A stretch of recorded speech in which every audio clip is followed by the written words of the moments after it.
ஒரு ஸ்மால் பிஸ்னஸோட ஓனராக இருக்கிறது எவ்வளோ பெரிய கஷ்டம் தெரியுமா? நமக்கு தெரிஞ்சவங்க யாருக்கிட்டையாவது நம்ம போய் சொல்லுவோம், நாம் இது மாதிரி ஒரு பிஸ்னஸ் பண்ணுறோம். உடனே நீ இன்ஸ்டாகிராம் அக்கௌண்ட் வச்சுருக்கியா, உனக்கு எவ்வளோ ஃபாலோவர்ஸ் இருக்காங்க, ஐயோ இப்படிலாம் கேட்குறாங்களேன்னு சொல்லிட்டு நம்மளும் ஒரு இன்ஸ்டாகிராம் ஐடியை ஓப்பனும் பண்ணுவோம். அதுக்கு ரொம்ப மெனக்கேட்டு போஸ்ட்டும் போடுவோம். சரி இப்படியெல்லாம் கேட்குறாங்களேன்னு சொல்லிட்டு நம்மளும் போஸ்டெல்லாம் போட்டால் ஒரு லைக்கு கூட உள்ளாது. நமக்கு தெரிஞ்சவங்களே அதை ஸ்க்ரால் பண்ணி விட்டு போவாங்க.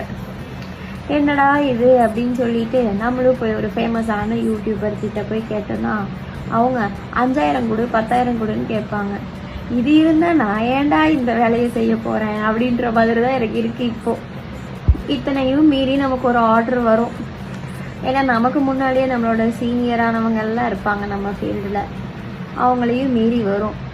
அந்த ஆர்டரை நம்ம கன்ஃபார்ம் பண்ணுறக்குள்ள நம்ம படுற கஷ்டம்தான் ஆண்டவனுக்கு தாங்க தெரியும், வேறு யாருக்கும் தெரியாதுங்க.